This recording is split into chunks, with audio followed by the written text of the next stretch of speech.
문 대통령이 그랬죠. 정부가 100조 원 규모의 기업 구호 자금을 긴급 투입하겠다 뭐 이런 건데요. 이거는 진짜 정부가 지금 정부가 존재하는 이유를 보여줄 때고, 그러니까 예를 들면 뭐 경제가 나쁘다 그러면은 경제가 나쁘다, 기업이 나쁘다 이런 거하고 다르게 진짜 현장에 있는 서민들, 일반 국민들이 굉장히 나빠지는 어떤 상황, 여러 가지 것들을 다 감안했을 때 100조 원 규모의 긴급 구호, 긴급 자금을 투입하겠다 이런 거고요. 지금 많은 분들이 스포츠에서 우리한테 긴급 자금을 쏘고 계십니다. 아, 고맙습니다. 감사드려요. 우리 살아나고 있어요 지금. 계속하시죠. 그런데 오늘 이 100조 원을 투입하겠다는 건 중견기업, 중기업, 그다음에 대기업까지 포함한 구호기금이에요. 예. 지원기금이고 요거 하나만 보면 곤란하죠. 우리가 지금 국가의 존재 이유를 보여준 경제 관련 일련의 대책을 쭉 시리즈로 봐야 되는데요. 예. 저는 이 대목에서 가장 중요했던 것은 미국과의 600억 달러 통화 스와프 체결이라고 생각합니다. 예, 이 부분은 제가 신의 한 수라고 생각하는 게, 우리 정부는 통화 스왑을 위해서 이렇게 저렇게 노력을 얼마 전부터 해왔어요. 그게 뭐 어제 전화한다고 트럼프하고 오늘 되는 거 아니잖아요. 그런데 어쩜 그렇게 보수 언론이 막 흔들 시점. 이정재 중앙일보 맞죠? 이정재 칼럼에 빨리 통화 스와프 체결해서 그 외환 위기 걱정 덜어라 이런 그 칼럼이 나왔는데 그날 발표했잖아요. 네. 이거는 이미 진행하고 있었다는 거잖아요. 예. 그럼 거꾸로 생각해 볼게요. 만약에 통화 스왑 체결 안 했으면 어떻게 됐을까요? 그 칼럼을 필두로 해서 정말 어마어마하게 흔들었겠죠. 외환 위기 온다고. 그럼 이건 어떻게 되냐? 제3의 IMF론이에요. 제일 IMF는 김영삼 때 왔고 DJ를 정말 집권 말기까지 괴롭혔던 게 제2 IMF론이에요. 이번에 만약에 우리가 통화 스와프 600억 불 미국과 체결 안 했으면 제3 IMF론으로 흔들라고 막 할 그 시점에 예. 어쩜 그렇게 적시타를 날려요. 그래서 한미 통화 스와프는 좀 상징적인 조치로 시장에 굉장히 그렇죠. 큰 의미가 있었던 조치였어요. 이제 그런 측면에서 보면은 오늘 문재인 대통령님의 100조 원 그 긴급자금 투입은 조금 이제 한 차원 다른 오늘 조치를 한 건데요. 코로나19 상황에 대한 성격 전환을 오늘 공식적으로 선언한 겁니다.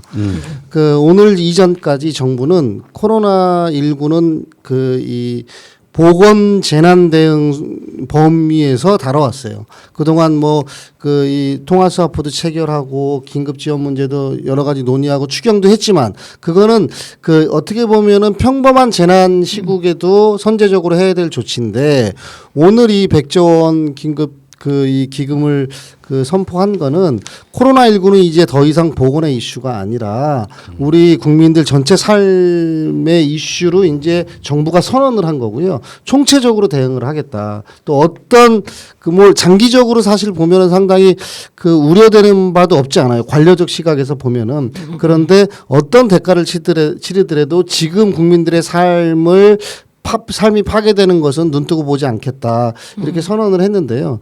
이게 이제 다른 나라가 이제 바로 따라올 거예요 아마. 우리가 보건 관련된 이슈에서도 선제적인 조치를 해서 모범적인 이 정부라고 평가를 받고 있듯이 사실 미국도 말은 많은데 지금 이거를 결정을 못 하고 있는 거잖아요. 네. 그래서 대한민국이 최초로 코로나19를 총체적인 국가적인 이슈로 선언을 하고 여기에 걸맞는 조치들을 시행하는 거고요. 이 100조 원은 저는 출발이라고 보여집니다. 이게 사실 코로나가 골드만삭스나 다른 이 경제 전문가들이 지적하는 거는 미국 인구의 50%가 감염이 될 거라고 생각을 하고 지금 대응을 하는 거거든요. 그러면 우리나라도 이 관리는 잘하고 있지만 코로나19의 기본적인 감염성의 특성상 상당한 인구가 더 감염될 수도 있다고 보여져요. 그걸 전제로 하고 이런 대책들을 수립을 하는 건데요. 이제 유럽이나 이런 데도 우리나라를 따라와서 통화 정책, 금리를 통한 통화 정책, 그다음에 재정 정책, 그다음에 직접 지원 요 세 가지 축이 종합적으로 이루어질 텐데 우리가 그런 측면에서 글로벌 차원에서 보면 굉장히 선제적인 조치를 대통령께서 오늘 예. 하셨다 이렇게 보여지죠. 지금 여러 군데 지금 이제 이 재원을 쓰는 건데요. 보니까 다음 주에 제 3차 비상경제회의가 열리거든요. 대통령이 위원장이세요. 근데 거기에 지금 재난 뭐 기본소득이라고 할 수도 있고 이름 여러 가지가 있을 수 있겠죠. 뭐 재난 뭐 생활비 지원이라고 할 수도 있고요. 긴급지원금. 근데 그걸 결정한다 그러는데 지금 나오는 예상은 그 느낌이더만요. 현실적으로 전 국민한테는 어려울 것 같다. 다만 문 대통령이 이제 여러 가지 눈치를 주고 있어요. 지자체 차원에서 먼저 해라. 이 느낌을 갖고 있는 것 같고 여기에 지금 이제 민주당 지자체장들과 대구시라든지 이런 어떤 차이를 좀 보이고 있는 이런 상황들이 분명히 있거든요. 이런 상황이고 일단 그 이야기 이따가 뒤쪽에 좀 더 하시고요. 문재인 대통령이 이제 이 코로나19 관련해 가지고요. 그 26일에 G20 정상들이 화상회의를 한다고 합니다. 당연히 이제 문재인 대통령이 주도를 할 수밖에 없는. 애초에 그렇게 제안하신 것도 문재인 네. 대통령이시죠. 네. 네. 그래서 지금 각국의 단합되고 일치된 메시지가 세계에 발신돼야 된다. 이거는 이제 서로 혼란이 있으면 안 되고 정상들 G20이면 이제 전 세계에서 가장 정상급 국가들이니까 그런 어떤 그 서로가 합심해가지고 코로나 퇴치해야겠다라고 하는 메시지가 딱 단일된 메시지로 나가면 일단 세계의 경제에도 상당 부분 좋아지지 않을까요? 경제가 장기적으로 좋아지겠죠. 그런데 이번 위기는 2008년의 금융위기하고 달라요. 저는 사실 2008년 금융위기 보면서 그때 월가를 점령하라 시위가 나왔잖아요. 그건 금융기법을 통해서 실물 경제와 상관없는 그 부가가치가 창출된 거 아닙니까? 그래서 거기서 상품 거기서 이제 위기가 온 건데 이번 위기는 우리나라도 보면 코로나19로 인구 이동이 줄어들면서 수요가 급격하게 감소해서 온 것이잖아요. 그렇기 때문에 이건 코로나19의 진행 상황과 경제 상황이 같이 갈 수밖에 없는 거겠죠. 그래서 저는 그 코로나19에 대한 소위 사회적 격리를 통한 그 완만한 격리, 그 완만한 격리가 진행되면 그리고 그게 전 세계에 일반화돼야 되는 거예요. 그래서 오히려 지금 전 세계적으로 선진국 중에 지금 무턱대고 국경을 봉쇄하지 않는 나라는요. 사실 우리나라하고 일본 정도입니다. 근데 일본은 왜 그런지 아시잖아요. 도쿄올림픽 때문에 그랬는데 그 나라는 중국하고 우리나라만 또 막았어요. 아주 치사하게 한 것이죠. 그런데 미국은 애초에 뭐 막았었고요. 그다음에 유럽 지금 다 막고 있고요. 심지어 영국은요. 지금 3주 격리 발표했잖아요. 근데 그 3주 격리 발표하고 상황을 28일마다 보겠다는 거예요. 그러니까 사실상 무제한 격리를 발표한 상황이거든요. 이 상황을 타개해야 되는데 우리나라가 할 수 있는 역할은 방역이나 검역이나 진단이나 코로나의 의학적 대응과 관련하여 우리가 취했던 이 방식 있잖아요. 이게 세계적으로 보편화시켜야 그렇죠. 돼요. 표준이 되죠. 예, 그게 핵심이에요. 네. 그렇게 해서 사람들이 두려워하지 않고 국가는 어느 정도 억제하고 격리를 통해서 그러다 보면 교류가 두려움이 풀리면서 교류가 시작되면 서서히 경제가 살아나는 거죠. 그래서 요 경제 문제는요.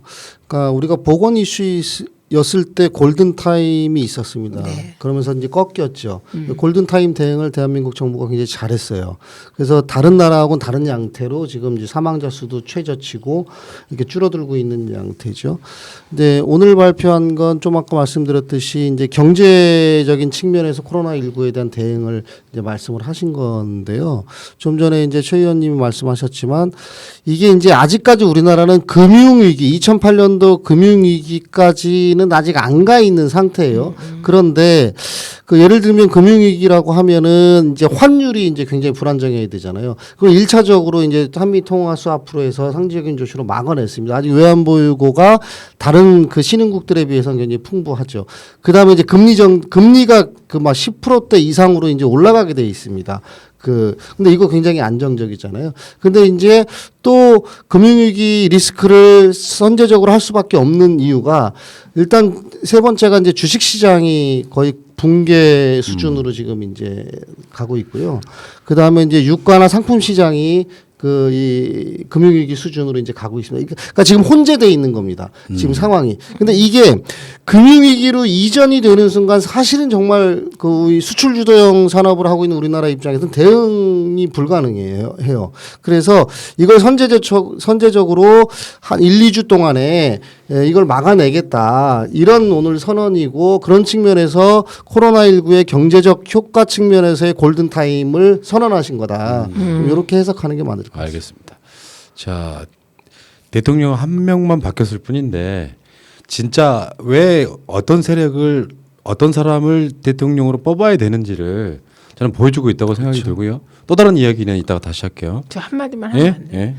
대통령 하고 싶은 말 다 해. 대통령이 두신 포석의 크기 그걸 한번 보세요. 예. 그러니까 이게 우리가 이제 이렇게 된다고요. 위기가 닥쳐오면 먼저 발등에 불을 끄게 된다고요. 근데 이게 지도자와 지도자 아닌 사람의 차이가 발등에 불을 끄면서 급급하냐. 예. 아니면 이 발등에 불을 끄는 동시에 포석을 크게 두는 거죠.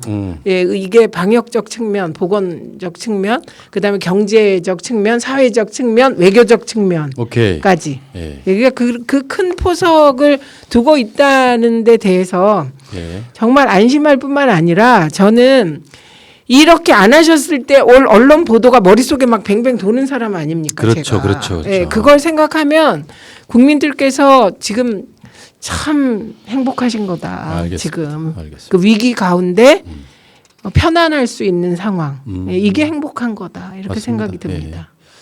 자, 그 얘기 여기까지 하시고.